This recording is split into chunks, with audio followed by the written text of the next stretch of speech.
Magandang araw mga kababayan. Ngayon po December 2, 2023, araw po ng Sabado, devotion natin sa Mahal na Birhen.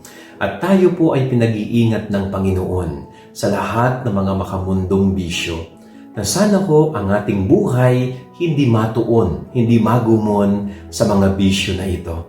No? Dahil ito po ay nakakasira hindi lamang ng ating sarili, kundi ng ating relasyon sa kapwa at relasyon natin sa Diyos.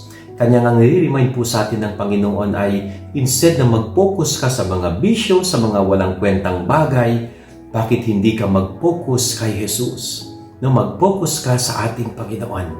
At kapag nagawa mo mag-focus sa Diyos, asahan mo na babaguhin ng Diyos ang iyong buhay.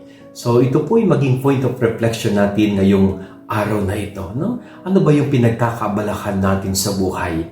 No, baka mamaya sa sobrang abala natin sa mga bagay na ito, nakakalimutan natin ang Diyos. Ang Diyos na mas mahalaga at mas importante sa ating buhay.